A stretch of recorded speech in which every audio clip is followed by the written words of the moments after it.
All right, so today I have the honor of having three different dumpling business owners, and yes, you heard that right. I'm not talking about on-demand app-based gig work. I am talking about the alternative, which is dumpling, the alternative to what many gig workers don't like, Instacart. So I'm going to start off by just introducing everybody and letting them have a second to tell you about themselves, where they live, their market. And then we'll kind of jump in here. But so just going around the horn here, we'll start with Suze and Redland, California. And how are you? Great, thanks. How are you? I'm good. So can you tell us a little bit about how you got into dumpling and what led you to this point, and how, just some basics, not Sure. success stories yet or anything, but Absolutely. So I live in Redlands, California, and it's a relatively small town in between Los Angeles and Palm Springs. And I'm a native here, and it's a very close community. And I was the community news reporter for a long time for our local newspaper. And I love giving back to the community, and I love to shop. So as soon as I unfortunately, if I can say that, I heard about Instacart, and I was the first shopper in my area. I was training people. I was, letting the stores know who Instacart was and how it worked. And I was there for when it was great. And then I rode the wave and watched the demise. And as they started going downhill and becoming unethical, my point of view, I decided I didn't want that for my community. And I went and got licensed, bonded, and insured, and said, I'm going to have my own business. I'm going to be able to do it for myself. I'm going to be able to treat my clients how I want, not have to answer to anybody else, and try and give back. And so that's really why I started this business, is because I didn't want there to be anyone monopolizing this field where I live, and I wanted people to have options and give back to, use me, and then I turn around and put that money right back into our community. Right. So they can feel safer. Yeah. So when you did that switch, did you already know about dumpling? Were you saying like, I hate Instacart, and you had heard about dumpling, so you knew you were going to make that move? Actually, I was scrolling through, I think it actually was some kind of, it was like one of the chat rooms or something for Instacart. And I saw, and I don't remember his name, but I saw somebody's, and they were saying about dumpling. And I'm like, ooh, what is that? And so I went and looked, and it was amazing. I'm like, wait, I can be my own business owner, but I don't have to do the tech stuff. Like I can pay you to do the tech stuff. That is like heaven sent. And that's how it started. As soon as I saw that, it was a done deal. Love affair. Okay. So Celeste, you are in Atlantic City? I'm in Margate. My zone is from AC around to Cape May County. So I handle that bubble of about 20 miles, maybe a little shy of 20 miles. Okay. And what about you? How did you enter the dumpling realm?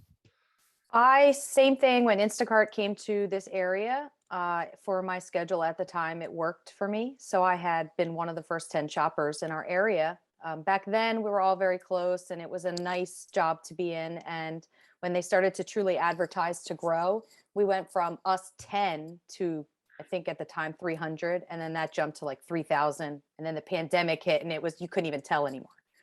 So that's how I originally started. And I thought to myself, I have so many regulars. There's got to be a way to do this. There's got to be a bank or an app or something or some way. And I stumbled across Dumpling, and I thought, well, here it is. That's my opportunity to branch off on my own. Quentin, same thing. How did you end up here? Well, I started when I was with Shift. I had a. Oh, I'm sorry. You're in Tampa Bay too, right? Yes, I'm in Tampa. Yes. Okay. I'm a Tampa migrant.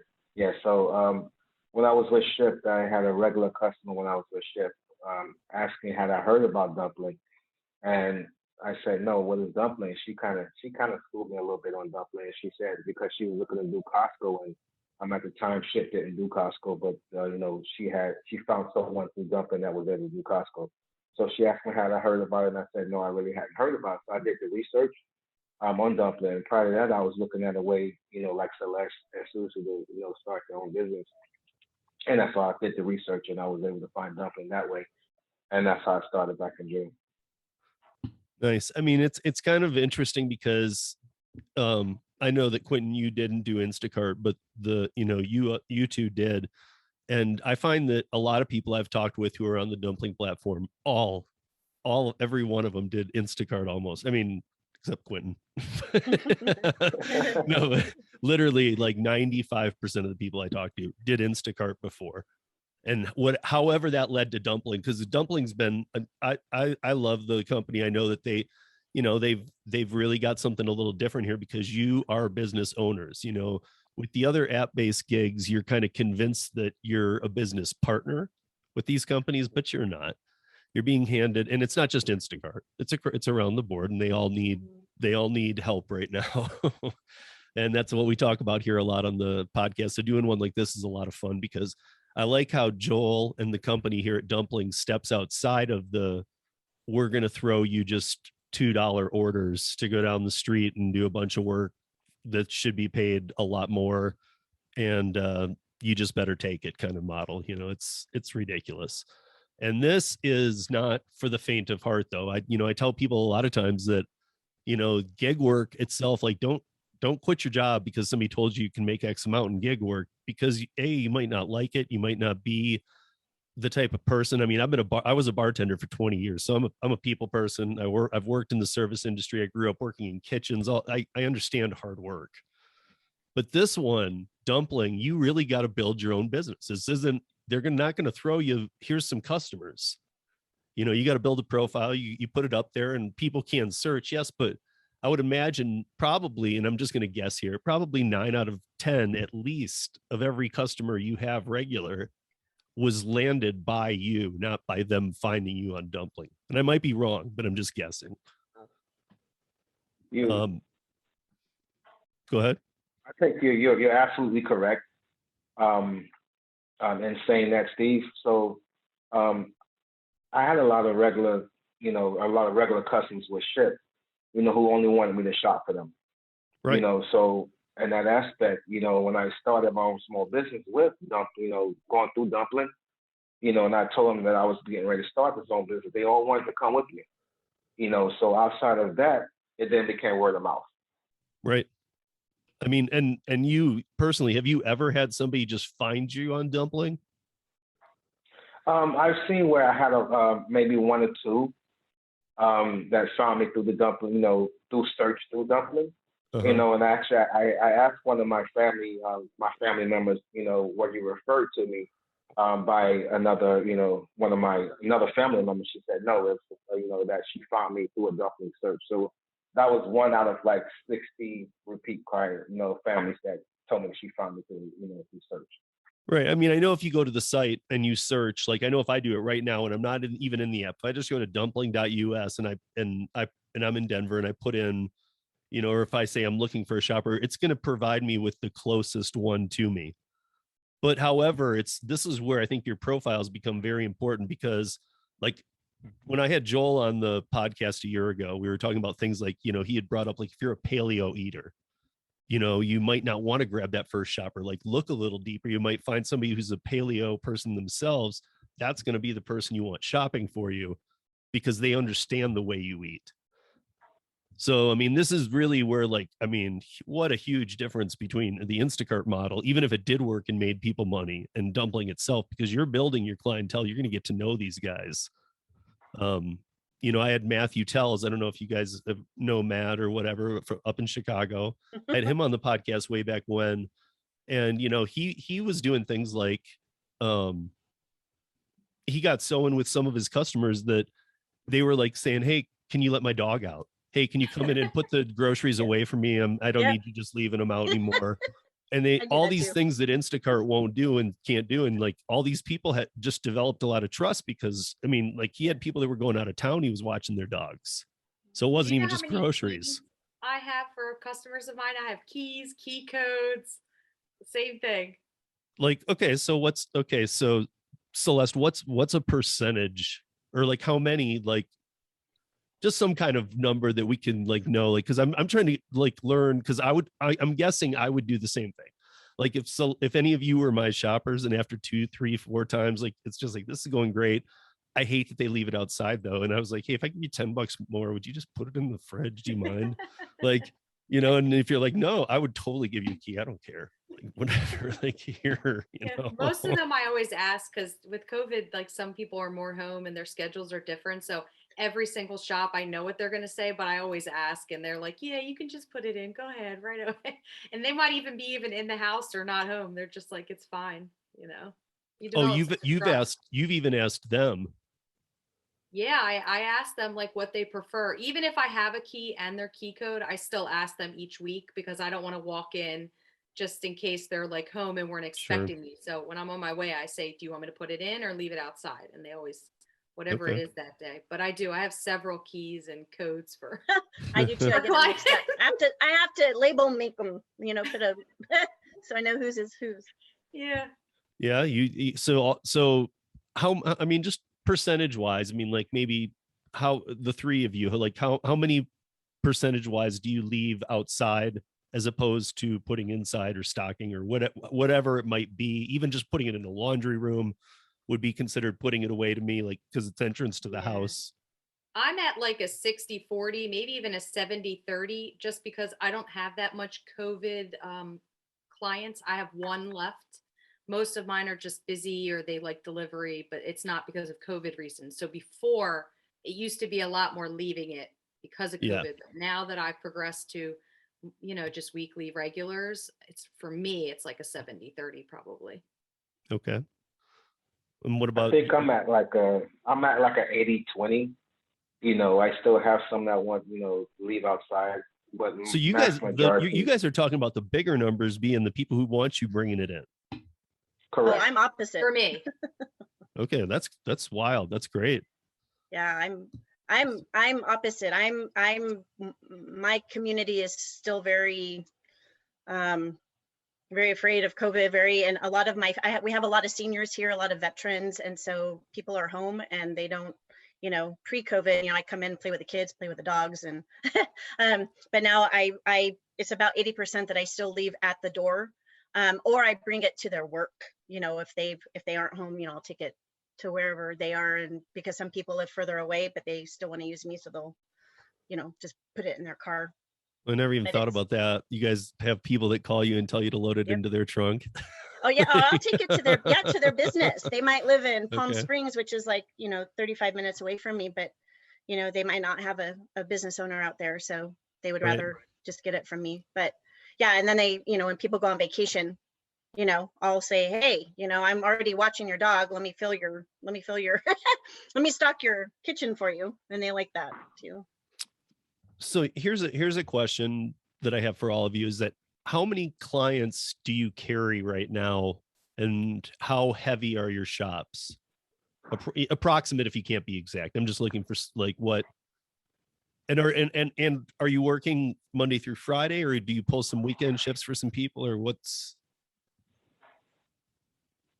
Quentin, we can start with you, I guess. Sure. I typically do 6 days a week for the most part, with taking Wednesdays off to do for a personal day or do some marketing. Okay. So I typically just do 6 days a week, and I'm averaging right now about 49 hours a week. Okay. And so if I can ask, how many clients is 49 hours a week? If they all, well, I have a total of 60 repeat clients. So, you know, not everyone's going to, you know, order, of course. Right. Some people are 2 in that weeks or week, 3 so- weeks or. Correct. So within that week, I may be doing like, you know, about, you know, 30 maybe in that week. Okay. And what about you, Celeste? I have like 40 regular clients. I do 5 days a week, but I find that it's probably more of a 4. They're all super flexible. So if I find that I only have 1 or 2 the one day, I just ask to move them to make it like 4 full days instead of, you know, 4.5 days. Okay. Average per order, just because the cost is going up. My $200 orders are now over $350 just because of food going up so much. Nothing has changed. So I find that all my orders are large now. They used to be, you know, reasonable, 100, 200. I had some 4 or 5. And then my restaurants always average like between 1,000 and 1,500. Your restaurants. Okay. We'll have to get back to that. Yeah, I would love to hear about that as well, Celeste. Oh yeah, restaurants are awesome. Whole different world. 2 flatbeds. I put them bad I'm- stuff together. Celeste, I'm with you on that. Me too, girl. That's good. So Susie, what about you? I have probably maybe 100, 150 regulars. I mean, obviously not all at the same time, but I mean, I've also had my business for almost 3 years. So I was working 7 days a week and was like, wait a minute, I can't do it. I'm going to burn out. And then who's going to be there for my clients? So I take Sundays off now. And the average, I mean, it's so just random. It's hard to say. One day I might not have anybody. And then the next day it makes up for it because I'm just slammed. People have changed, even if they're ordering it. I think people have changed their shopping patterns, you know?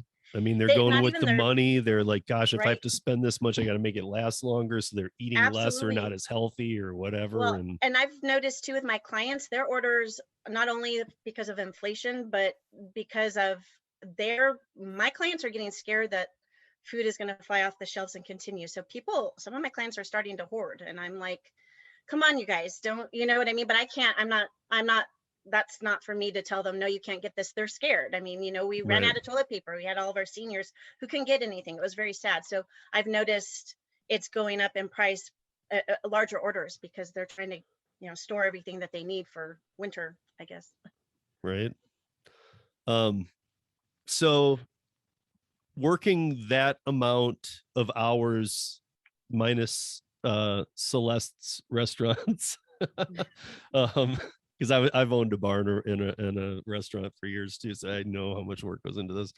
But without that, and I don't need a number, but you guys do pretty well just on the dumpling business, regardless of how many clients you just said you had. You are all doing pretty well. Correct. Yes. Because I know that the model allows you to set up your own pricing. And this is where I wanted to go next, was like, how does that exactly work? So if I'm a new client and I come to you, Quentin, and I say, you know, I need to start getting groceries. I really don't know how to use this app. I'm not really sure what do I do? So what would you say to me in that case? One good thing about it is, Steve, is, you know, if I have a family that want to use the app but not really tech savvy, one thing I would let them know is, you know, as long as you download the app, you know, put one item on the grocery list. There's multiple ways you can give me that list. You can handwrite a list. You can text me a list. I've even more recently, I've offered, you know, to go pick up a grocery list from a family. So if it's not in the app, though, you're using the Dumpling credit card to pay, right? Correct. And everything will still be done through the app. Right. But you're entering it, you're saying. Correct. Well, correct. So as long as they have one item on the grocery list and within the app, that's all they need in order to get a list started. You don't have to have a full list, but you can have that one item on a list to get it started. It's still going through the app. Okay. They just have to check out. Yeah. Just check out, and then he can go off the list. Oh, I'm sorry, Susie. Go ahead. Really, whatever you put in the app, it truly doesn't matter. I mean, if you put in ShopRite, but you wanted a small business store, even a gift store, it doesn't really matter. It's a whatever placeholder. you choose in the app. It goes by what the actual paper receipt is, and that's the big difference from Instacart, because Instacart goes by what they enter, the actual Instacart, where with our businesses, it goes by what our actual paper receipt is.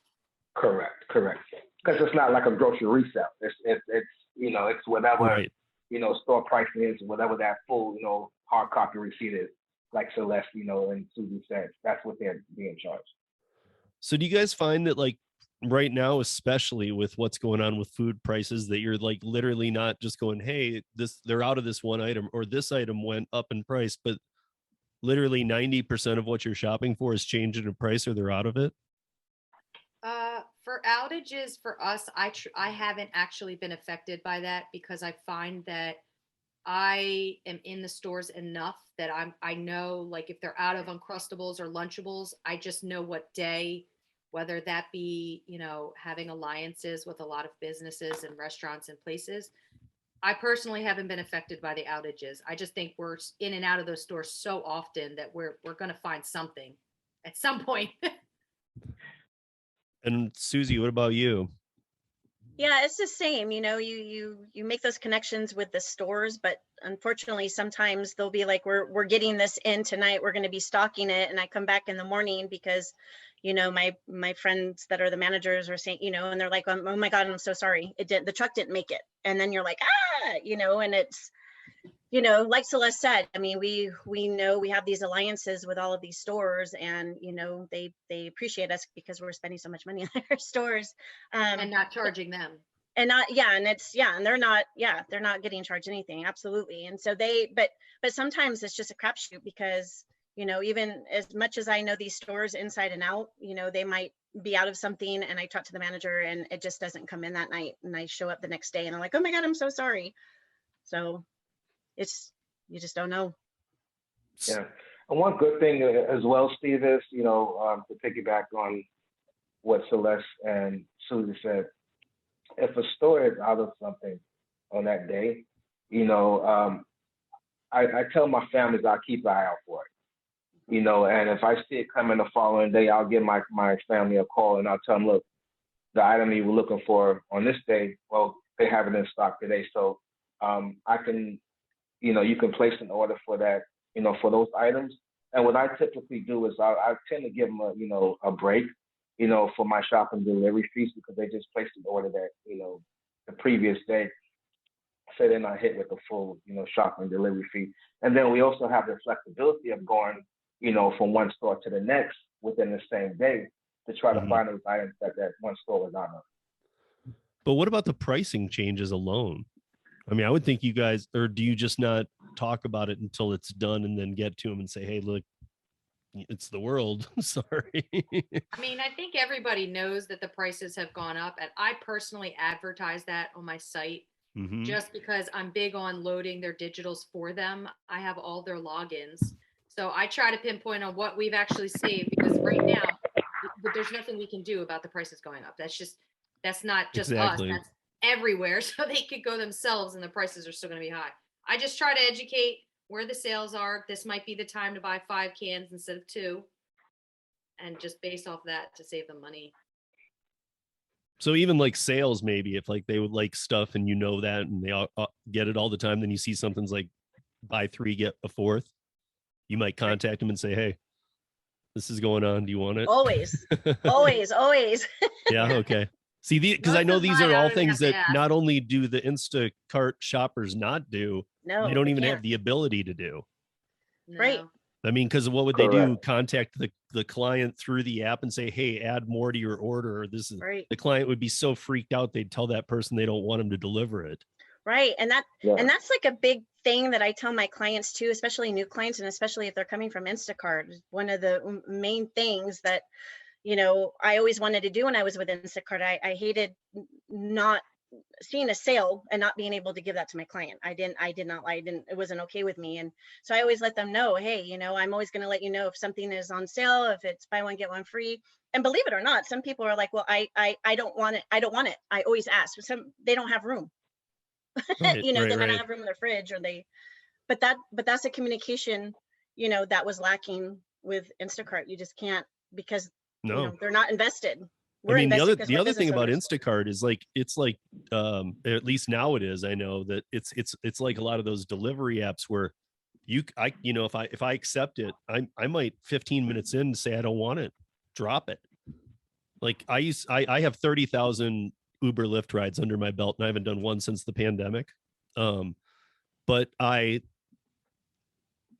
don't know. I never would have, we didn't have the ability to go, you know what, I'm going to pick you, I'm just going to let you off here. That's as far as I'm taking you. I don't want to do this anymore. But I think that goes on. My son and I occasionally will use delivery services, not often, but for food here. And when we do, I've even had that happen to me where my driver switches. And because I am in the know of what happens, it's people just decide to drop things. And what they do is they get over to the restaurant. You can't park. You can't, you see it's super busy. You see some of the other dashers or whatever that are out and standing in a line, and they're like, screw this. And they just drop it. And it's like, that is some of the worst business. But then again, it's not your business. Right. Like, you know, it's one of those things like, who Yeah. cares? But it's Instacart should care. And these are, you know, these companies, not only do they take too much and not provide the drivers enough, they don't onboard them correctly and teach them this is not correct business to, and in fact, not only that, they allow it. I mean, I don't know. I just, being a rideshare person for so many years, even though I've dabbled in the other ones, like I'm shocked that you're allowed to do this, that you're allowed to go, I'll take care of that. And then halfway into it, go, I'm not going to do that. But do you know with Instacart, if a customer does that and cancels it, or it could be so many different reasons. It could be a glitch in the app. Oh, I If meant you the drivers. Oh, so they do the same thing then. I Yeah, guess drivers can like do exactly what they do on the delivery apps and go, you know, oh, the store is crowded, I'm not going to do this. Dropped. And then somebody Wow. else has to pick it up. Oh, wow. So, I Yeah. mean, it gets Yeah. it gets pretty crazy. So I go back to the question I did ask Quentin though, is how, if I approach you guys, how do you sell me? Like I approach you and I'm just, let's say I'm completely ignorant to dumpling. I just know I want my groceries. I heard about it from a friend. I'm coming to you and I'm saying, okay, I need groceries every Tuesday. Can you do that? Like, what is the next line? Like, Celeste, we'll go with you. What is the next line you say to me? Normally I would, it would depend if they've downloaded my app. So I would ask them, have you downloaded my app? If they didn't, I would swap numbers and send that to them so that it goes right to their cell phone, which makes it easier to download. Sometimes when you Okay. send it on pages, then they got to transfer. If maybe they're not as tech savvy, that would be harder. It's So still once they just the download that dumpling app- user app though, right? Correct. Yeah, just with your personal link so that way they don't have to type in the zip. It just makes it easier. It brings you right up from Okay, your okay. link. Yeah. I am the only shopper in my area and in this whole surrounding. So it's just they're skipping that whole step of like looking for me. And then from there, I would revert them to my Facebook page, which is under Shopping by the Shore. And then I have a step-by-step instruction on how to download my app, place an Mhm. order, and check out. And then they have my cell phone, so I'll check through the process and see how they are with that. But I would advise them to first start with my app, see where they were if they had any questions, and I always explain to them that no pressure on the app. Whatever you choose, it doesn't matter. If it doesn't matter what you type, I'll help you with your list. That's my job to make it easier from there. Understood. But I'm even talking about the payment. Payment. How So do you treat your payment with somebody like me who's just blind to this and saying, okay, how do we work this?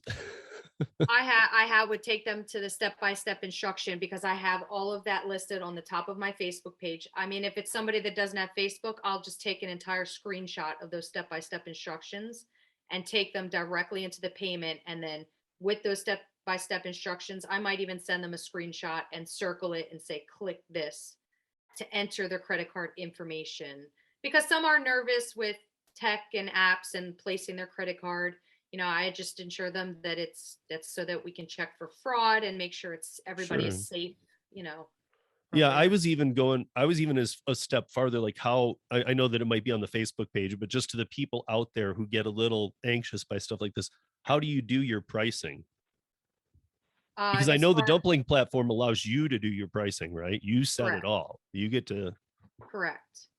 So I personally charge 20% of the grocery, and I let them know that between my discounts, I pay for the processing fee, I pay for all bags. They get all of their complimentary wipes or Lysol, whatever they need, whenever they need it. They get that complimentary. So I find that averages about 16%. And that's how I present my pricing Okay. usually when they're asking.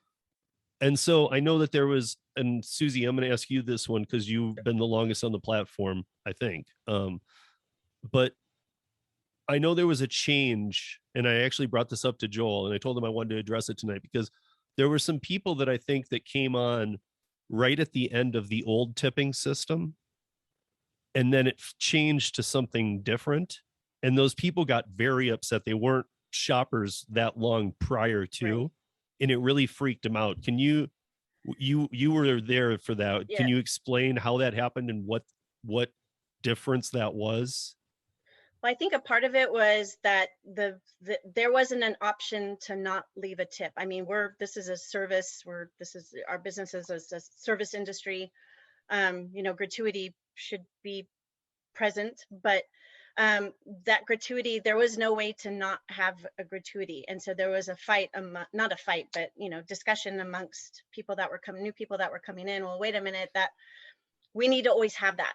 It should be there. It should be in their face. And then we have the other people saying, well, wait a minute, you can't force people. We need to give them the option. There needs to be more options, a percentage. They can write something custom. We didn't have that before.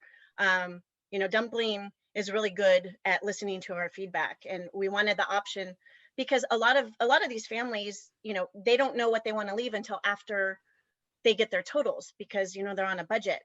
So Sure. And they want to see the service. I mean, did you throw it all over the porch, or did you? Exactly. So now we have all of these options. You can do a custom tip where you just write in a dollar amount. Then you have percentages, which we get to choose what we want to do. And now additionally, there is a link that says if you want to choose to leave your business owner gratuity after the fact, you'll get a push notification, which is a text message saying, as soon as I charge you, saying, hey, do you want to rate your business owner and leave them a gratuity now? And a lot of people do opt to do that. It was scary at first because some people, what if they forget?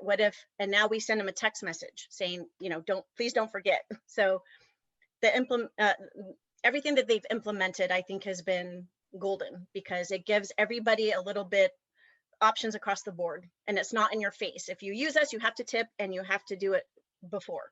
That's not fair. I felt uncomfortable doing that. Right. Yeah. I think I understood why he was doing that at the time, though, because when I interviewed Joel a year back and where Dumpling was, he was, he wanted to make sure people were getting tips. That we got protected.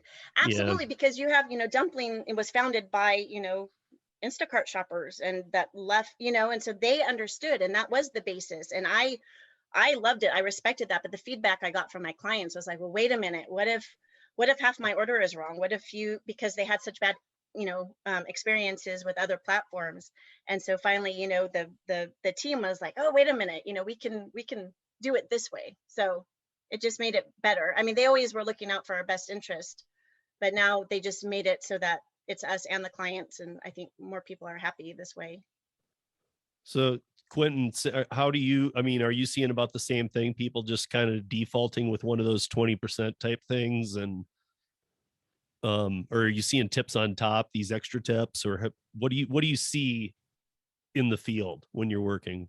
The reality of it. Correct. I'm seeing more of a default. I have some families that use the default, and then on top of the default, they'll add an additional gratuity. So, but it's mainly a default that's pretty popular. And I set my default, to be, not too high or, not too low. But I set my default to be something where I think my services would be. So. Okay. And I got to go back to Celeste on this, because we've both been, you still are, but we've both been in the bar restaurant industry for a long time. I got to ask you, because to me, at least when Joel first told me about it, and I knew I'd get into it with you guys and figure it out, because I knew there had to be more sense than at least I was picking up that day, because he's always bright with those ideas. But I viewed it as like, the type of restaurants you might go into that add the gratuity. You go sit down and they're like, if you're a table of 6 or more, you're getting a 15% gratuity. And I'm a great tipper, but I hate those restaurants. I don't want you adding a tip on to me. Yeah. No, it must not feel that way in the grocery realm, because honestly, that makes me just want to leave that 15% instead of the 25-30% we might leave you. The way that I view it is our service is, we're not a third party. This is our business. So with Instacart, you have to think about, you're paying a driver, you're paying a shopper, sometimes 2 people. But with us, it's just us. I personally felt that I wanted to be, if you pay for a service, you pay that service fee. There's no tip. I try to lean in just with my service fee and work off of that. I don't typically have a tip issue. My clients are wonderful. They treat me like family. They treat me so good and they pay me so well. But I really try with especially new clients to have them understand if you were to hire a painter or to somebody to come do work at your house, you're paying a service, not a service and then maybe a tip on the side. It's always nice when you're blessed with that extra, but that's how I try to zone in with my service, that I have my fee and that Right. I'm properly paid in my fee, that I don't have to worry about. Right. You're not so work. interested in the tip. I mean, it's great, obviously. Great. I appreciate it, but I have my Right. fee for that reason. Yeah. So now, before I even move forward, I got to ask you how you run two restaurants and Dumpling. I just have to. I have to know. No, I said I shop for restaurants. Oh, No, okay. I don't run No. Okay. I No. was like, whoa. I mean, because I know that industry. Okay. No, ever since the pandemic hit, I've had a lot of my restaurant clients ask me to come work for them, and I'm like, I can't bring on another job. Like, I Oh, can't. okay. It's too much. No, And what I they do a lot can't of- order through their vendors? I mean, a lot of them, believe it or not, before the pandemic, when I made all these alliances, they used Instacart, which is how I met a lot of them. Once they found out I was on the market just through Facebook advertising, I got text messages like, hey, why didn't you tell me? So I just started with those businesses, and one restaurant told another restaurant. I mean, there's certain ones that they still use their big distributors, but they're having such issues finding things that it's almost worth them paying more with me, because then they can have their product. Like, these restaurants are saying, sorry, we can't have chicken wings today. Sorry, we can't have cauliflower crust today. Like, there's just, Right. and it's no rhyme or reason. So this is at least like reliable and consistent. Or they run out on a Thursday. They don't have time to get the order in for Friday, so it's going to be Monday, and they can't be out all weekend of some things. Yeah. I can see that. I mean, do either of Susie, Yes. Quentin, do you guys hit up restaurants at all? I do. I actually have partnered during the pandemic. I opened up my business to a lot of other things that my clients needed, running errands. A lot of people had returns and just needed a lot of help. So I presented myself to my local businesses because a lot of ours in my town were going under. I said, look, and I'm not trying to disparage, but I'm, Grubhub, Doordash, those platforms, they take a chunk from the restaurant and then they mark up the prices. I understand profit, but I said, hold on, I'm stepping in.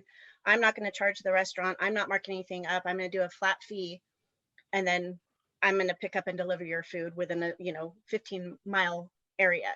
And so that has led to a lot of partnerships for me with the restaurants. And it's been a win-win because we're keeping each other afloat. So yeah, it's been great. I mean, I know when I was running a restaurant, it was, or we ran a bar, but just even the minimal small kitchen stuff, bar food we were doing, it was like a minimal $500 to get a delivery out that day or then even the next morning. So a lot of times that might be part of it too, because if this was available then, I wouldn't have even because sometimes I would work, if I needed $300 worth, I'd just be like, okay, I'll shrink my next week order.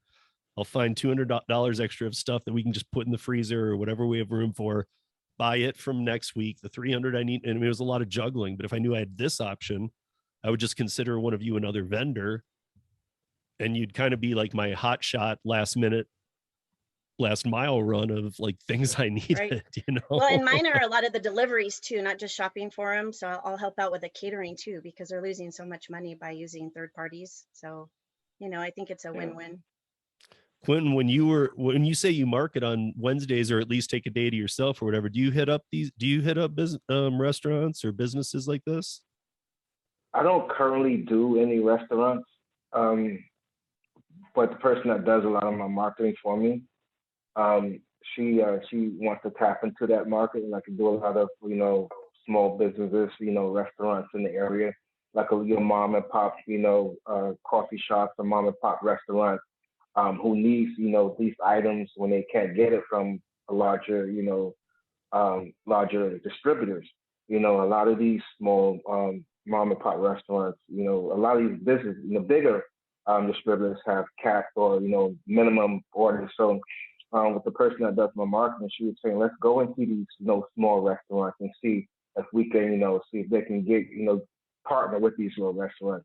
And I've looked at a couple of select videos that she has and try to see how she went about doing these things, and that gave a lot of inspiration for myself and the person that does my marketing to try to tap into that market. Nice. I didn't know you did that, Celeste. So you have training videos for the dumpling people? Well, that kind of happened. I paired up with the AC Press, and they did some advertising for me, and I had a few friends in there. So they had created some videos for me, and I had somebody out come take pictures and record, and then they made a couple of videos for me. Yeah, it was Okay. really nice. And then the press shared it, and that got like 20-30,000 views just from that. Well, no, I think that's an awesome thing. I was actually wondering where you find, are they like YouTube videos or are they? It's like a mini clip in a way. So it's like a minute long. And I guess you would consider it like on Instagram where you have a reel. It's like, Okay. a short mini video. It's like that. She's got directions on it. It had music. It had like my step by step, because I really like them to see my process and how, just as something as small as what produce I pick or how I load the cart, how I unload the cart. So that's what she did. She basically took like a mini little clip of and put it together into this cool little video, and it really Yeah, was a lot of people. I know all the creator world on YouTube for these drive alongs or even shop alongs. So I know what is it, shopping with Jen, delivery with Ellen. All these people who have like YouTube channels and show their shops and the problems, and then they go back and edit them all and stuff. So I know there's tons of that stuff out there. It's just nice to see you doing it with dumpling, because I have not seen any dumpling ones. I see all the app ones on YouTube, but I don't see anybody doing anything dumpling. But yeah. When I did that video with the press, whoever runs, I forget who it is, but they run the dumpling on Instagram. She took my video and dumplicized it and made it into a little dumpling video. So it was cute. It was the same video that I had, but just incorporated with dumpling, which was nice. I got you. So the holidays are coming up, and I got to ask all of you guys something. Susie, I'm going to start with you on this one. So I know that Dumpling has a way to have up to, is it 5 cards? Yes. I'm not sure what the program's called anymore. I know that like the popular way was 2 because it was really built for couples. Right. I learned this last year when I had Joel on, and I had just interviewed Matthew Tells just before that. And Matthew and his girlfriend were like a team, and they both had a card, and they were like, both doing this. And even sometimes they'd have one shop that they knew needed 2 stores. So she'd go here, he'd go here, and they'd come back together. And I mean, they really had this down. So I get it for the 2, but the multiples, I know that they, a few people I know with Dumpling have told me that the only thing that they don't like is that they can't give people their own portals where when they log in, they're not seeing all of your stuff. So when I brought that up to Joel, and he's like, yeah, actually, he's like, that's kind of odd. He's like, that's something we're working on they are. But I was like, well, and now I'm thinking after what Quentin said about just putting one item on the order, couldn't you just like handwrite it, take a picture or type it and just say, hey, here's what I need? They don't need to log in, right? I mean, well, they would still need to log in so that they're using the app, because if they just sent us their list, then they're going off app. You see what I'm saying? So if they go in and put that one item in there and then just check out, we still get notified. Here's their address. Right. No, I'm talking about like if like you had 2 other people that shopped for you, let's say, and you had 3 cards, let's say, that they don't need to get into your profile. I know. You could just text them here's the list, get it for me. That's how I did it for the whole year when I hired somebody. I didn't trust having somebody with a card. Yeah, I mean, from what it sounded like, they could be they could change your address, phone number, and name. Right. There's one person I trust. That's it. And I have no help.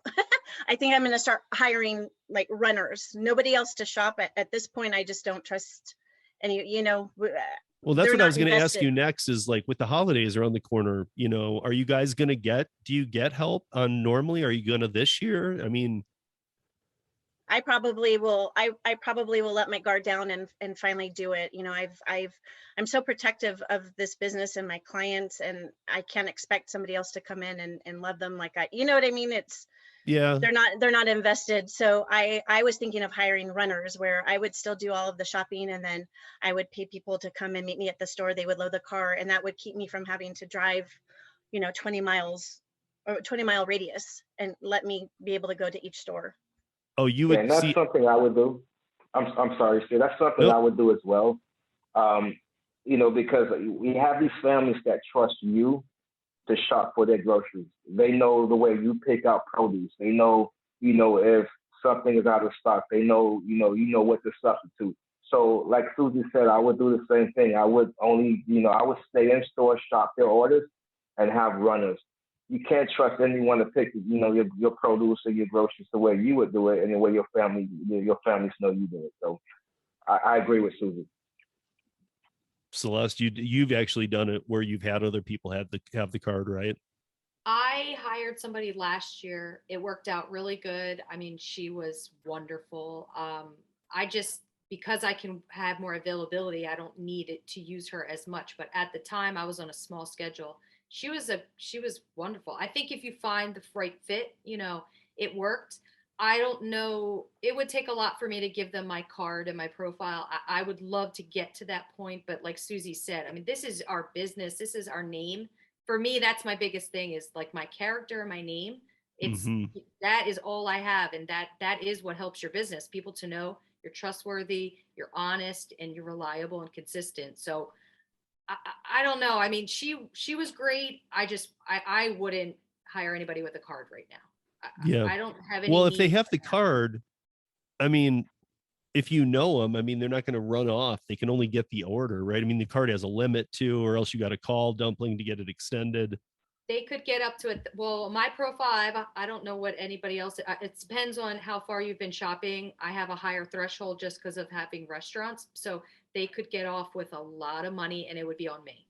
Like, Okay. So it would be completely up to me to pay that back to Dumpling if they stole that. Wow. Okay. Yeah. Yeah. When you guys were saying runners, it's funny because immediately Susie and Quentin said runners, and I was thinking, oh, that makes sense. You would have them shop, and then you'd run it because you have the combo. No, you have the combos and the keys, and I'm like, you can't give that to them. To the house. You're not going to let these runners into the house now. Oh no.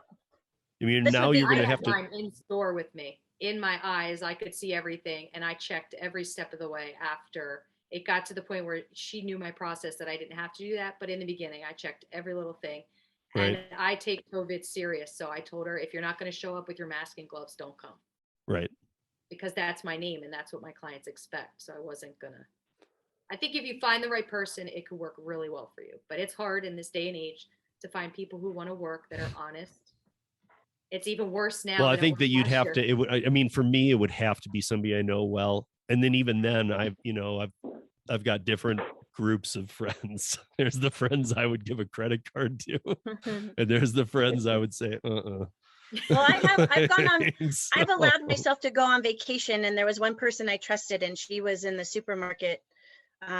She did the bookkeeping for like a Stater Brothers for like 20 years. So I trusted her. I went on vacation. I needed to get away for a little while, and I gave her my card. She's implicitly, I trust her, and like Celeste and Quentin said, it's that at the end of the day, it's our name, and if I'm only going to give somebody the card that is going to be an extension of myself. That's hard to find. Yep. When they're not invested, because it's our business, so that's hard. Sure. But they're out there. I know they are. Mm-hmm. I'm looking. Well, that's another thing too. You guys are all at such high numbers of regulars. Like Quentin, do you find that a lot of your customers now come from referral? Like almost all? Yes. A lot of it's word of mouth at this point. Yeah. Like I said, I still do marketing, here and there. I have flyers that I, tend to hand out, but a lot of it is word of mouth. Right. A lot of, Well, I would imagine once you guys have that many customers that there's people going, hey, I used Instacart. I had the worst experience. And somebody'd be like, hey, I use this great person from Dumpling. They're the same person every time. It's awesome. I would think there's a lot of your customers doing marketing for you. Yes, and I even have my one of my local public stores that I frequent, who have one of my flyers, posted at the customer service counter, and if someone calls in, rather than giving them an Instacart, referral, they'll refer, my business to these customers that's calling in. So I've gained at least 4 customers that way. Huh. What I've found that has helped, and another like just bonus of being with Dumpling is I've joined, especially during the pandemic, so many networking groups. I joined my local chamber of commerce and they turned me into an ambassador. So, I mean, we have these meetings constantly where I'm with other like-minded people that are like, wait a minute, there's nobody else in your lane here. We don't have anybody else doing that except Instacart. So that I gain a lot of business from that and from, networking and trying to help with fundraisers and, volunteering. It's just amazing. If you get yourself out there, which can be hard for business owners because for a lot of us, it's just one person. And so that marketing, it's like, oh my gosh, we have all of our clients, we have to put them first. And then we have to take off a day to, like Quentin said, like, do our marketing. So but the networking has really helped me, the networking groups and the chamber. Yeah. I mean, I would even think like, I don't know if Dumpling has the footprint everywhere in the US for people to understand this, but even if you could grab a minute of person's time coming out of a store, I would think you could stand there with a business card that's legit and just say, hey, look into this. Like if they're like, got kids and they're like holding 3 kids and 8 bags of groceries and they're like, oh, and you're like, I've left hey, mine in carts. Right. But if you just stood outside the grocery store and saw them and you're like, hey, you want to not have to do that? Like cold calling in person. I mean, I don't know if that's, I'm sure it's frowned upon. It'd probably be like following an Instacart driver and taking the dumpling cart up to the door after. Like, this is where forming those alliances are important because, like, even our big supermarkets, I don't even have to put my cards up. Their employees have them and they do it for me. Yep. I feed them snacks. I give them wipes. I thank them, and yep. It's really you form those alliances, and then they kind of do that for you, and then you don't have to. Right. Exactly. That's what I would imagine would happen. Like once you guys are at 25, 30 customers and beyond, that really a lot of your marketing is those 25, 30 plus people. I mean, I don't know. I just know the gig economy and people get really, they could have 10 good experiences on Uber or something, and then one absolutely horrible one, and they might be looking for that black car service that's outside of Lyft and Uber. Is there a dumpling? And I shouldn't say that because I know that Joel was testing driving rideshare as a thing with Dumpling, but but I know that they would then, hey, how do I get somebody that's just not on these platforms and just pay them and have them be a regular driver for me? Because this is ridiculous. And I probably shouldn't say this, but like I had regular customers that just called me after a certain point because I live in Denver and we're kind of a, it's a major airport. It's a hub for a lot of pilots live here too. And so like I'd get some who are like, you're like the best driver I've ever had. Car's always clean. I go to the airport 3 times a week. You want to take me? And I'd be like, sure, here's my number. I'm not supposed to do that, but I would do it all the time. Of course. I used to have a QR code in the back of my car that you could just scan it and it brought up all my information. That's smart. So, I mean, I knew that, I was like, well, what's the worst that happens? Somebody scans it and then I'm already working for Lyft and Uber. What, one of them is going to kick me off the platform? They kick people off the platform just by drawing a name out of a hat sometimes. So, I mean, I know people who call Uber and Lyft and cancel a ride that the ride might have been a 5-star ride and it's $7, let's say. And they call because they learned, I mean, I don't know if this still happens, but they called because for about a year and a half, this was going on, that they learned that if you call and say that you had a problem, you'll get refunded for your ride. But that also got a lot of drivers deactivated without any more strikes. Just that one strike got you deactivated. And it was just that it was simply that they didn't want to pay the $7. It had nothing to do with the ride. That's not right. Right. But that's how these platforms operate. They have such oversaturation that they can afford to go, we don't care about you. Bye. Yeah. I don't know. So with the holidays coming up, I don't know. Yeah. Is this the busiest next 6 weeks of the year for you? Is that probably right? Or for me, it is. Not for me. Really? I think because I stay consistent, I don't do a lot of like crazy, doesn't go dip up and dip down. I just have like the same consistent, they don't order more because of a holiday. It's just their every weekly thing. Nothing really changes for me for the holidays. Okay. And so what about you, Quentin? Same. Is it gonna pick up big? Is it gonna, are these like, does your 49 hours turn into 55 or 60 now for the next 6 weeks? Yes, I definitely. This would be my first holiday season with my own business. So, but I'm certain it's going to definitely increase. I already have families that already trying to place orders for next week.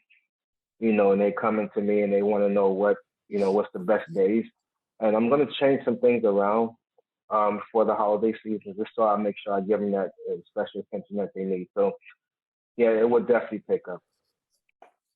Yeah. So what is, I'll ask this, what is your favorite thing about if you could say, this is my favorite thing and it must stay exactly how it is, and this is my least favorite thing on the Dumpling app, I would like it to change, what would it be? And you have to do one of both. So it's not a bad thing to say the one you'd want to change. It's just, what would you say, this one needs to stay, it's my favorite thing about it. This one I would tweak out, even just tweak it out a bit or whatever. One thing I like, is with the more recent updates. Not so much recent update, but the ability to be able to consult a coach right within the app, like almost in live time. So if you're having an issue, you're able to communicate with a coach right away and you get an issue resolved.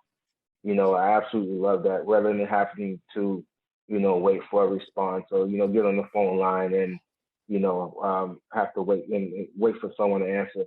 For instance, I had my card declined a couple of days ago because one of my families, they added on so much stuff, so I didn't have my card wasn't funded enough. I didn't have to reach out to any coach or dump or anything and say, my card, declined. It was an automatic feed to them. They contacted me telling me that they saw that my card declined and was on it right away. So that's one thing I love, absolutely love, But there's a love-hate in that one too, because you had to do that. I get it. You're happy about that solution, but what about either of you two? Same question. Susie, what's your favorite and least favorite? Oh boy. And it doesn't even have to be least favorite. Just, yeah, it's not even a least favorite, because I think a lot of people forget when they want things instantaneously to change. Like, a lot of my clients are like, wait a minute, I'm here in the app. Why can't I see the item list? Why aren't there photos? The Dumpling is not corporate based. This is a handful of amazing people that are coming together and painstakingly putting these items in, and to put every single item list like Instacart does, because they're gazillionaires, takes a lot of money. So they can't hurry that up. They're doing it as they can, store by store, and in different markets we all have different stores that we shop at, so there's a bunch. And for me, that's just been a little bit hard, because clients will be like, well, wait a minute, I shopped at Costco and everything was there, and I went to Stater Brothers and it's like there's no photos. And so I explain to them, well, you can add it once you put your list in once, the app saves it forever. So I try and end it with something positive, because it's just people don't understand that Dumpling's not this huge corporation. It's right, it's individuals. it's not quite grassroots, but it's not right, it's not full-blown right, corrupt corporate either. I right. get where it is. Yeah. And the thing that I love the most is honestly the team itself. And I know because of how they communicate, how they're there for us, allows me to be there for my clients. If I can't get things, like Quentin said, if I can't get things handled immediately, if there's a problem, and there's rarely a problem, or if there's a glitch with an app, which that's rare too, if it weren't for them and responding and caring and reaching out, I mean, I wouldn't be there. None of us have to be with Dumpling. We're there because we choose to be. We don't want to go off the app. We choose to stay with them. But that communication that they have with their business owners is so key to me, because then that affords me to go back to my clients and allow them to have everything that they need, because I'm getting it from, A to Z, from the website to the business card to the bank. Well, then I would imagine your worst then is the same thing. Without that customer service, you might not be here today. I wouldn't. Well, this is the thing. I mean, could I be without them? Yes. Do I want to be without them? No, because without Dumpling, I wouldn't have that support team. I don't want to be by myself doing this. I'm not married. Right. I'm just thinking back a few years in your history. Like maybe there was a time where you'd have gone without this. How them, would you have gone? You might have gone, forget this. Right. My wheels probably wouldn't have been turning like that. I've always been an entrepreneur, but I would, for me, just even thinking about that, oh my gosh, how do I put a store into that? No, that Dumpling has saved me. And this is something I plan on doing for the rest of my life. I love it that much. So that is my favorite thing, is that the constant support and love that I feel from that team. And I know it's across the board for everybody, so it's great. Yeah. Celeste, I'm coming to you. Oh no. You saw my confused look. I don't like to give constructive criticism. I like to tell everybody they're wonderful and everything is great. But with that being said, there's not really anything I dislike about the app. I think my opinion is that what works for me might not work for Suze or Quentin. I think that, the way that they have the app does make everybody happy in a way. It's balanced, it's organized. I like lists and I like that organization. That's my favorite thing about it. There's a place to get your reviews. There's a place to see your insights. There's a place to see your growth, and you can see all your analytics within it. Yes. So that helps you too with even your advertising, where you see where you're targeting, you see your towns, you see, like a lot of things. You can see maybe where you could tweak your prices or lower them, however it is. I like the organization of the app. So the reason I asked that question is because I wanted to point out because I get a lot of gig listeners from all of the apps. So to all you Instacart workers who have asked me about Dumpling or who do know about it or whatever, what you just heard was owning your own business. Because each of these people set up their business in their market differently. However, they're all successful and they have direct correlation with their customers. Dumpling pretty much stays out of the way and lets them just have their business because it's their business. Taking a nominal fee, and it's not a dynamic fee where it's like, oh, we're going to take $4 on that $100 order, but on the next $100 order, we're going to take 40. What? But here's the thing though, Steve, is that before I actually chose Dumpling, I was using off Venmo, credit cards, that kind of thing. You're still getting charged fees, APRs. You just won't have the fraud protection that you will have with Dumpling. That is my one thing that I love about that app, is that, if there's someone that maybe's new around this time of year, especially if I get a new customer, I ask them to check them out. I mean, you're able to check if the addresses match. They do research for you. You won't get that with Venmo. So the protection of those fees is worth every time. Well, wait, why would you need that? Well, so a lot of times around this time of year, you might get new clients looking for a TV or Christmas gifts, maybe just like a $400 of groceries that it's good to check out. If it was Instacart, they might not check that and they would have gotten scammed out of those hundreds of dollars. The shopper still would have been paid and they would have lost out.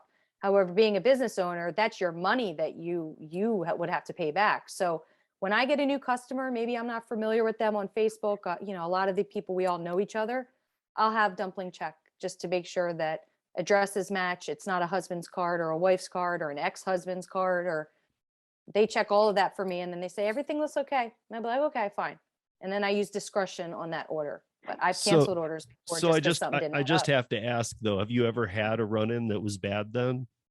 I caught it before. Correct. Last year, things were really bad with the pandemic. And then when it hit this time of year, I did have people, that was when maybe PlayStation or Xbox, one of those game centers had just come out this time of year. Mm-hmm. And I had someone request that. And I said, no, I'm sorry. You still can't get a PS5. So. From last year? Are you serious? Yeah. Yeah, Oh my my sons wanted one. I tried to get him one last year. You still can't. They come out in batches. They're gone in seconds.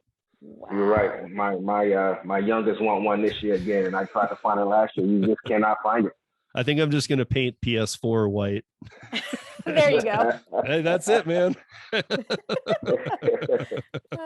funny. But yeah, so I mean, I don't know. To me, if I was gonna, the little bit I know about Instacart shopping is just a nightmare, and it just reminds me of the worst of all the gig apps. And I'm of the entrepreneurial mind as well. That I've had businesses. I'd like to own my own businesses, but I like to have a say in it too, not just an algorithm spitting out crazy orders that don't make sense. And really, I'm looking at it going, I don't think that's enough money. I don't want to do this. So I would much rather be able to build it myself, have my own pricing model, be able to, and I'm guessing you can change it per client if you wanted to, like if they had some kind of more unique situation, you might be able to charge, maybe. As I don't know. long Maybe. you can, as long as it's before they book. So say somebody that you feel maybe you might not make as much on because their distance is farther, say before doing that, if you wanted to change your fees, it's already done because they've already booked. So if you were to decide to completely change your pricing model and going forward, that's what the new model will be. Anybody that was already booked before you change that will be under your old price model. So you can do that and change your prices as often as you'd like. You just have to, if they booked, they get the old price. Right. But if you booked somebody and let's say that it was a new client and you got to them and you're like, whoa, this didn't really work out so well. Can you go back to just that one client? You can make an adjustment. There's an adjustment. adjustment. You can add an link. adjustment. Yeah. Well, I mean, for future too, like if they're going to want to keep using it, you're like, I might have bid that out wrong, or my pricing model didn't really work with that for your distance. As far as like not making enough money? Yeah, or just how you'd reapproach them on just an adjustment and them being willing to do it. Like if they're going to be a long-term client and you're like, gosh, I hate to do this, but gas prices, you're twice as far as all my other clients. You're Yeah. I mean, I don't know how you, I don't know price yourself appropriately yeah. and make sure that, after some time you kind of learn what average is appropriate and what's reasonable and what works for your demographic, because maybe what I charge would not be for what Suze charges her area or Quentin. So I think you start to figure out what price works for you, but you can't really like go back and forth. It's like when you go to get your nails done. Today it's 30, tomorrow it's 35, next week it's 22. Like, and that's where I was kind of going was because that might look not as bad as the app companies, but that might look more dynamic. Like, well, I was referred by so-and-so and you charge them 20. Right. It needs to be consistent. Yeah. Yeah. And but they're like, why are you charging me? Yeah. Right. No, well, I'll make adjustments if I have to go further. I'm sorry, Quentin. If I have to drive further and it's outside of my area, I'll say absolutely. But I have to tack on like a small gas fee, and then I'll just go into the app and make that adjustment. Okay. Quentin, what were you going to say? That's the same I do. I have, typically I have in Tampa 15 miles, it's my max. But if I have some families that want to place outside of that, then I'll give them the option. If they still want to, use me as their shopper, I let them know I have to, like Suze said, an additional $10 per se, to cover the cost of gas to go outside that 15-mile, radius per se.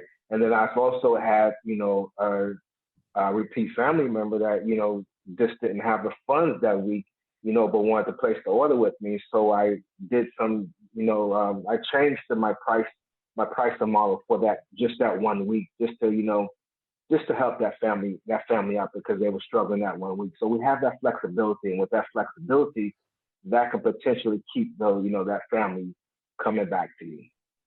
Right. For sure. So here's my last question that I have for all of you is that if there was a dumpling customer who or shopper that you trusted, that you knew, they didn't want in on yours and your card, and they weren't going to touch in on your area, they're a really good friend of yours, whatever the story is, and they really, really want to get involved. Now, a long time ago, there was no customer support center that had, quite what it is now, or the training or whatever they call it, the coaching. If they came to you and said, okay, I'm signing up, what like elevator pitch advice would you give them as your one piece of advice on getting started with this? Like, I've been doing Instacart, and let's say they've done 4,000 batches and they're even good at it. And they're like, I've heard about dumpling. I want to do this. What do I do? For me, what I always tell anybody, your brand is everything. Your brand makes your business. Find your brand first and develop your business around that brand, because there could be 15 shoppers in my area, even if they're dumpling based, but my brand is what makes my business different and why they choose that business. Okay. So, but what is your brand then? Like, I'm known for being a big community member. I am the one that knows for the free wipes. I'm known for, if there's something that you need, I will get it. It might take me a month, but I'll get it. Okay. My brand is, I'm convenient and reliable. Reliability is huge. Yeah, reliability. Yeah. I was so careful the first year with COVID because of that consistency. I didn't want a chance having to get tested. And so I, did what I had to do to make sure that didn't happen. So I'd like to think that would be my brand for sure. And so, Susie, what would your best friend advice be to somebody you trusted was really interested too and really going to do this? Well, I mean, if they were coming from Instacart, let's just say hypothetically, I would tell them they have to get out of that mindset, because there's nothing that is spoon to them. This is your business. You're going to reap the rewards of the business. Maybe I should remove the Instacart part. Maybe, okay, let's say they were a grocery, let's say that they worked in a grocery store and they were just done. And they kind of were learning about dumpling a little bit. Had heard a couple things. They knew you did it. They're calling you. Right.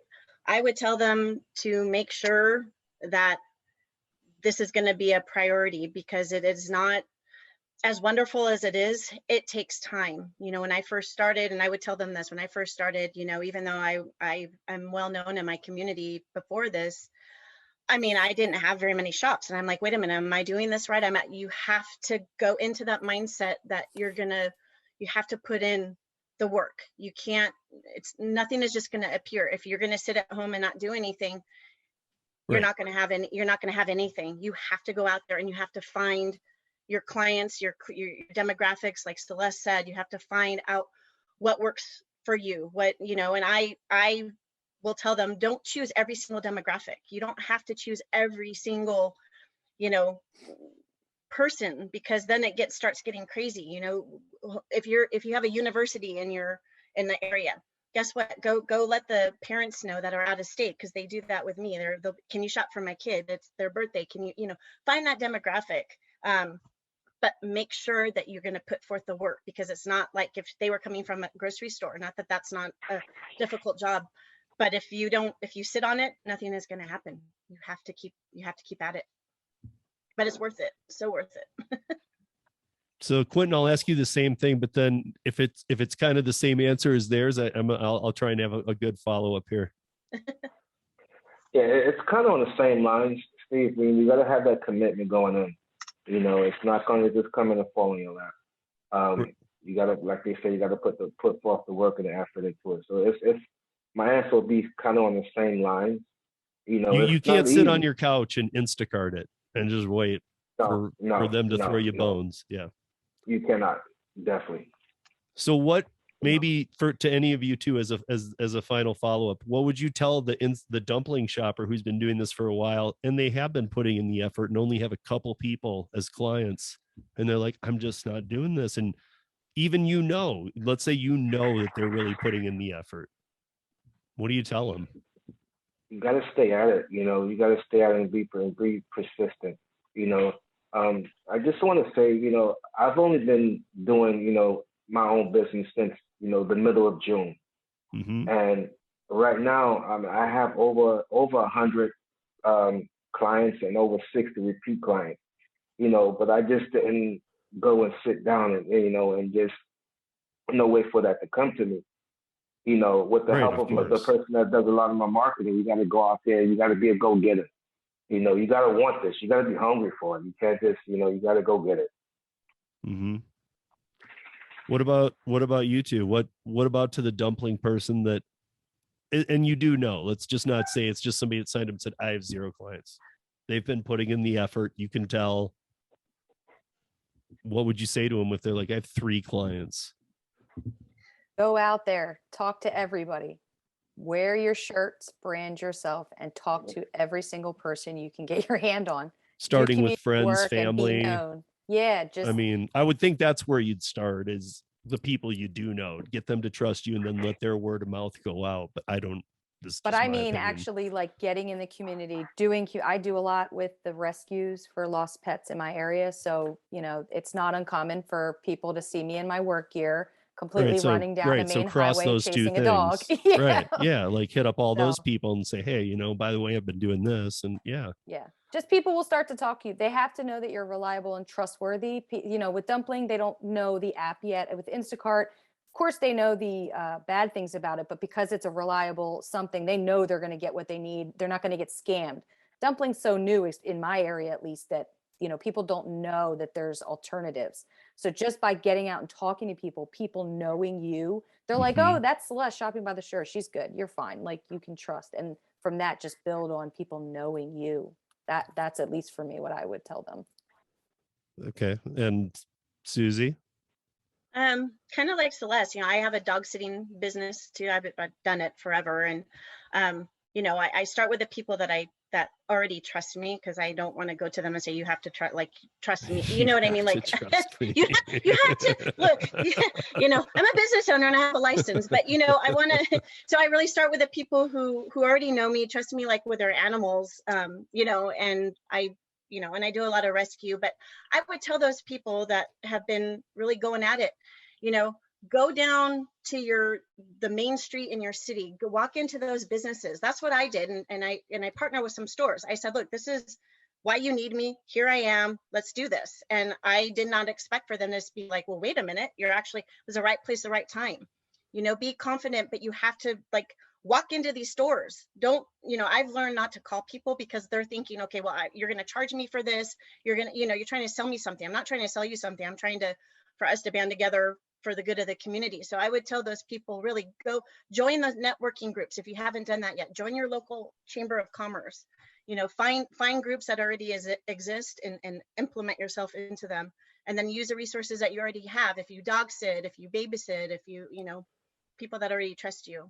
So like Matthew tells, I almost forgot this part. Have any of you been approached to do other work by not just letting you in, putting the groceries away, but if they said, hey, can you watch the house? Can you watch the dog? Can you watch the kid? All the time. Can you? All the time. Quentin? I personally haven't, Steve, but, hearing Celeste and Susie, mention, dog sitting, and the person that does a lot of my marketing, she was like, you should start tapping into this, tapping into that, so I haven't been per se approached by it. But it's definitely on the horizon to start, tapping into some of these other areas, because we have this platform that we can use and do other business, other than just grocery shopping delivery. So right, and that's what I love about Joel, is that he's been so open to this. He's like, it was like with most companies, they'd be like, what? You're telling people you can do other services for? No, don't do that. I love that Joel was like, he was the one that told me about it. I didn't even know it was happening a year ago until he told me. And he was like, most of my people just end up with doing a ton of work for some other people. I'm like, that's so awesome that you're cool with that. And that you're just, because he should be, it doesn't affect him, but it's just so cool that, he's like, a lot of our people end up doing a ton of stuff for people. Right. Dumpling now offers to pet sit. I mean, that's an option that we can add onto our profile now. Yes. That's nice. To dog sit. But side jobs aren't. Like if somebody said, hey, could you rake all my leaves? No, I know. Yeah, I do that. I take clients to doctor appointments. Some of my clients ask if I can sit with them after they have a procedure because they don't have family here. So it's really anything they need. That's kind of what I see it as, is like, yes, it starts with shopping, which is one of the most personal things people have too. So like people entrusting the 3 of you to be their shoppers. And I know there's the people on Instacart, but I think if more people on Instacart, more shoppers, more customers knew about Dumpling, and the fact of the personalized service, I think that you'd see a mass coming over because there's too much inconsistency in the way Instacart's done. Like if I called Instacart today and asked them for 15 items, I might get this A+ perfect delivery. And then if I did the same thing tomorrow, I might get like an F- one. That's if you can Different even get in person. touch with them. Right. Yeah, good luck. See you next month. Yeah. You know, one of the things that I offer with my service, like all those extra things like the leaves and the dogs, I actually don't charge for that. That's just like something I do on the side. And in the end, it does get you business because I say to them, if I'm already shopping for you that day, I don't mind grabbing dinner like from that local place because I'll just text the owner. But that's what makes, you know, our businesses better because we give something to them that maybe other competition will not. It's way more personalized. I mean, I bought crickets and worms for fishing. I bought dog beds and So that's what I was going to all ask. The dumpling stuff. card doesn't really restrict you from doing other things with it. Just So if a alcohol customer, and I think cigarettes, right, right? but if a customer's like, hey, can you stop by and AutoZone Yeah, and absolutely. get me an Oh, air yeah. filter, or, you know, I tell like- I've done that. oh, go ahead. Sorry, No, Celeste. go ahead. I was just gonna say I've done that. I usually, I just to get like a laugh out of some people, and some people look at me like, what the hell did you just say?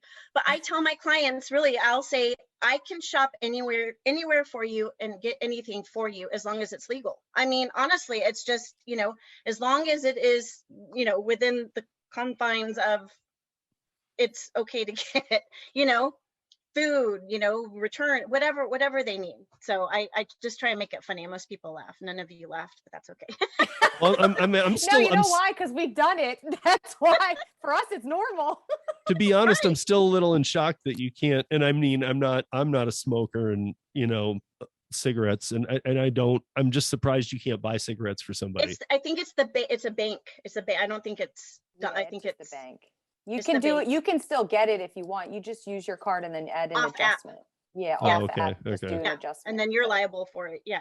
Exactly. Right. It's I mean, your like discretion. liquor, I understand because you have the Drizzlies out there and the companies that actually have the licensing to do this, and they could really get in your face about that. But the cigarettes, I didn't understand because I understand if it's like some kids using their parents' account wanting to get some cigarettes or something. Yeah. But I mean, like for the most part, a customer that you know, I don't know. But so Quentin, you've been 6 months on the platform, and already Joel had told me that like you're one of the big up and coming stars. So you must be crushing it somehow in your market too. I don't know what you did to get 60 returns and 100 customers in 6 months, but like I said, Steve, I mean, I went out there and I did it. You know, I didn't sit down, you know, and wait for it to come to me. And then another thing that helped me is I had some local news coverage as well. So I was on the local news here, which gave me some exposure as well. So after I aired on the local news, you know, my clients increased, you know, tremendously after that as well. You know, but even, you know, when I initially started, I mean, I didn't just sit there. I took some, you know, I had some customers that I had with Shift. They wanted to come over with me. And then with those customers coming over with me, you know, they spread the word to their family members and to their friends, you know, as far as my, you know, my service goes, and the reviews that I have, you know, kind of go a long way as well. So when they tell their family members and their friends about it, you know, they just come on in. But the news coverage that I had was a key thing for me having 6 repeat clients in that 6-month time frame. But you've never gone to like the city commerce like Suze was talking about, right? No, I never took that avenue. No. But I mean, that might be an avenue you now want to, right? Maybe something was learned here tonight. Yeah. I mean, trust me, I'm taking notes. Yeah, you don't have to because it's going to be on replay. So, but yeah, so I mean, I guess that's my main thing is I hear people all the time wanting to, you know, like they love doing gig type work, but they're like, I just wish it was my business kind of attitude, even if they don't say those words. And I'm, you know, I try and turn those people onto Dumpling, especially if they're into delivery and shopping, because I'm like, you know, try it. You can still do Instacart and DoorDash and Uber Eats and Grubhub and whatever you're doing, and slowly back away from them as you develop your dumpling. You don't have to you don't have to stop performing work on every app and start dumpling and go, okay, I hope it works. You can start building. I mean, when I had Matthew Tells on, and him and Joel are very tight, and this was like a year ago, and he was pretty funny because he at the end I don't know if you know, if you do know him, how much he hates Instacart and their owner. he's very public and loud about it. I was just like, that's probably not the I don't know if that's the way, but I have a soft spot for Matt too. I think he's a great guy, but I don't know. I think that a lot of people would be shocked to learn what dumpling is if they really got into it. Because when I talk to them, they're like, some people might say, I've heard of it, but they're like, but I just multi-app. I'm working 7 apps right now. I don't have the time for another one. I'm like, it isn't another one. It would be your first business, and then you'd be working multi-apps. This is where you step out of the multi-app world and make a business. You're the owner. You get to decide your profits. You're not based on an algorithm, and you're not dynamically paid or dynamically screwed over in your payment. Right. And I know it could be different from state to state and city, county to county, but like for me, I had to get licensed. So I use that in my advertising. Look, I'm licensed. So I have we all have something invested as business owners, but then I have this license that I'm accountable for. So I also use that, but not every city requires that. You mean making it like an LLC or a? I am an LLC. Yeah. Okay. But I had to get a business license in my city first before I could to create this, and before I could get a DBA of Susie Q Shops for You. I had to get a city license to do this. Did you I two can have tell you to? here locally? No, locally here, it's not required to have a business license. Right, you're in but Florida. Of course, the LLC. Yeah, I had Of course, to. the LLC, yes. Yeah, for the Jersey's business not as license, I had to get hardcore. it. Wow. So you guys that don't have the LLC just pay independent contractor taxes. Yeah. I've been going back and forth with it. I said last year I was going to do it. It just life happens. I got super busy. I'd like to eventually. And those offices were closed. Even the online ones, you really couldn't get a new LLC, maybe renew, but you couldn't. Yeah. Yeah. But I mean, is that something you guys would look into, Quentin? I mean, if things keep going the way they are for you and you start taking on other jobs, because the way I see it is, I don't know if it's required here for the dumpling platform or not in Colorado. However, I would probably, being a business owner before, I would probably go out and get my LLC license or something, because if it's so true that you're going to be asked to do all these other jobs, I would just want a limited liability corporation stamp on my. Yes, I do have the LLC, Steve, but I do have the LLC. Oh, you do? Okay. Yes. Oh, okay. The LLC, yes, but like Suze was saying that she needs to go out and get a business license in addition to the LLC. Yeah, a business license is not required. I mean, just an LLC, but not a business license. Okay. I think that's how Colorado is too. When I've had LLCs, that is your business license pretty much. Well, I had to get my business license before I could get my LLC. I didn't do them at the same time because I didn't know if I wanted to go that route or not. So just to even. That's just that crazy state you live in of California. Hey, don't bag on my state. I'm not bagging on it. I got a ton of friends that live there. I'm originally from Michigan. I'm relocated out here in Colorado. I have friends all over California. And in fact, I did send you guys this, and this is the last thing, because I really am wondering. I work with a group called Para. We did tip transparency with Doordash. We are doing a thing, and I was curious if you guys were interested in that, because it's something that we're about to move out of the Bay Area and start hitting. We're looking at about 10 to 15 other cities. We're a pretty big company. Even for the small group of people that we are, we have a lot of innovations. We work with Argyle IO, which is one of the major data security companies in the world, and some others. And the CEO was the former of Para, was the former operations manager for Uber Las Vegas for 6 years. So I work with him directly, and we do a lot of things. And what we've been doing is we're working with a company in California called it's like Mission something or whatnot, or Buffalo Market is its name. I don't know if you've heard of it, probably not. But they do like tortillas and a couple other things, and they have a wooden kiosk that's only like a 4x4 3-shelf kiosk in the store, and it's at the end of an aisle. And we have about 100, or we have about 350 right now in a 15-mile radius of San Francisco that are like all the common stores there. You know what I'm trying to remember, you know, off the top of my head. It's like, you don't have what we have in Safeway, and you have Safeways, but you don't have like King, right? You don't have King Supers and right. But but you could be about to, like, we are pushing for that because we have 300,000 active users on our app. Oh, wow. So because of the DoorDash tip transparency that we had, we really grew quick.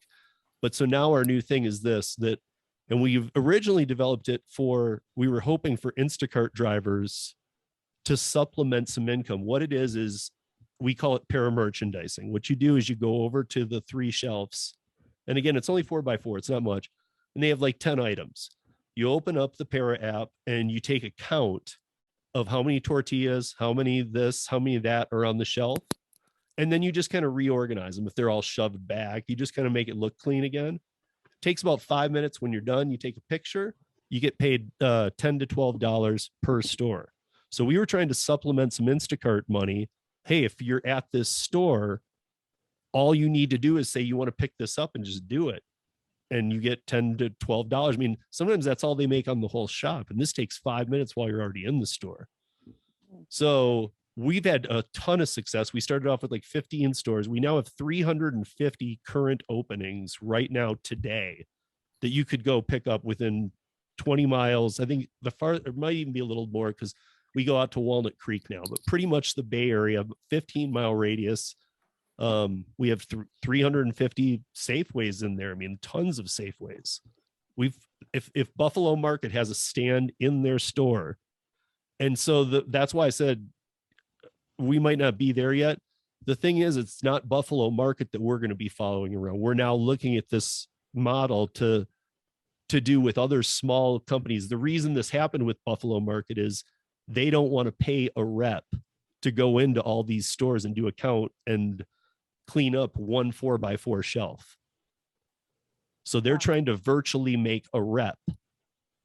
And one thing we found with the Instacart workers is it's kind of, you know, it's just like the Instacart, like what they do to you is that they're not as consistent. They might pick it up, say they're going to do it, and then they don't do it. So when I started thinking about Dumpling, I started thinking you guys are the reliable ones. And if you said you do it, you do it.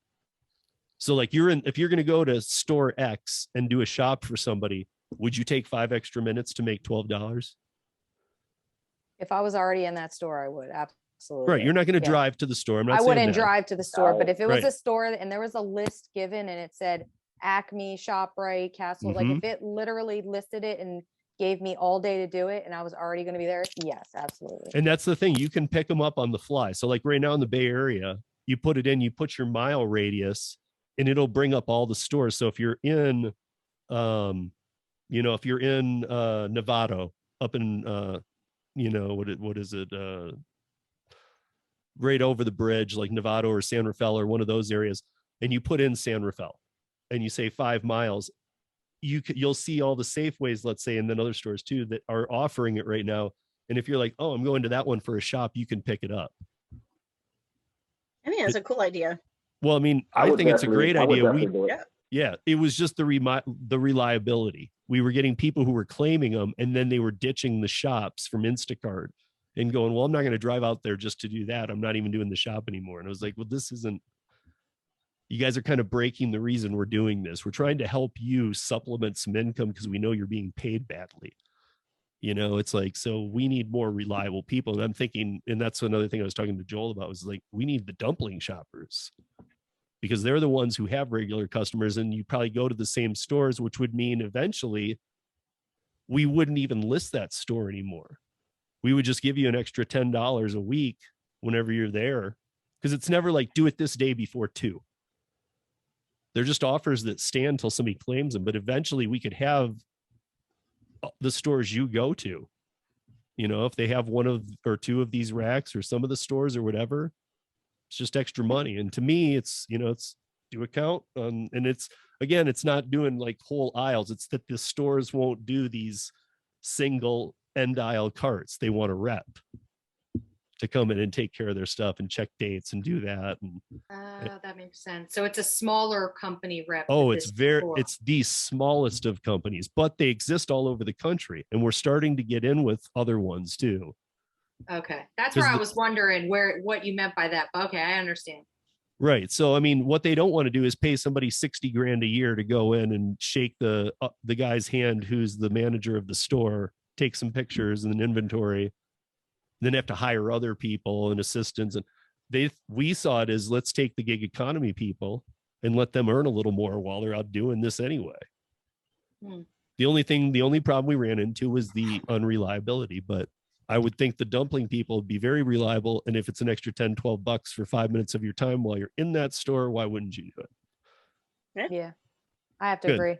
Well, yeah. I'm glad that Joel will hear this too. So Joel, if you just noticed, all of these people just said, yes, they would do it. So I would totally do it. Yeah. I mean, if we're already there, it's kind of like, I don't know. I would hate to turn the business down. I just think it's just like free dangling money right there. It's just like free money. I mean, yeah.